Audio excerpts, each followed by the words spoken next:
The usually crowded Statuary Hall, site of the original U.S. House chamber, is empty of visitors after tours were closed during the partial government shutdown in 2013. Michael Reynolds' European press photo agency America could lose billions of dollars in economic activity if the federal government shuts down this December, a new report says. On Wednesday, SP Global analysts said a shutdown would cost the economy about $6.5 billion per week, or about 0.2% of gross domestic product growth in the fourth quarter of 2017, as the impact of furloughing federal employees ripples across the country. If a shutdown were to take place so far into the fourth quarter GDP would not have time to bounce back, which could shake investors and consumers and, as a result, possibly snuff out any economic momentum, the report says. The timing could not be worse. Lawmakers have until the end of Friday to reach an agreement to avert the shutdown.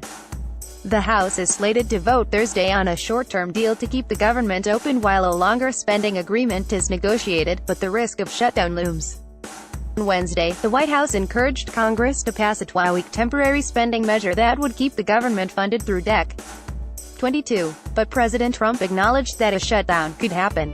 Some congressional Democrats have demanded that any government spending agreement be paired with a deal to protect the young undocumented immigrants, known as Dreamers, who were made subject to deportation by an executive order this September. If Congress fails to reach a deal, a government shutdown could weaken consumer spending right before Christmas and dampen an otherwise strong run of growth for the U.S. economy. The 16-day government shutdown in 2013 caused about 120,000 fewer private sector jobs to be created, according to the Council of Economic Advisors. SP expects a similar loss in job creation if the federal government shuts down this December. Not the way you want to ring in the holiday season and the new year, SP says.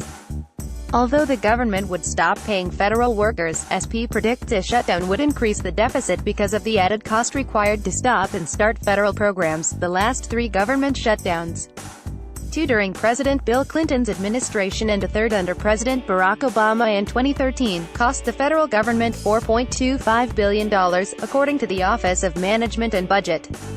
With each day the shutdown drags on, federal workers may start to pull back on household spending at restaurants, childcare, or retail stores because of worries that they won't get paid anytime soon. SP says. That's almost 1 million people who won't be getting regular paychecks.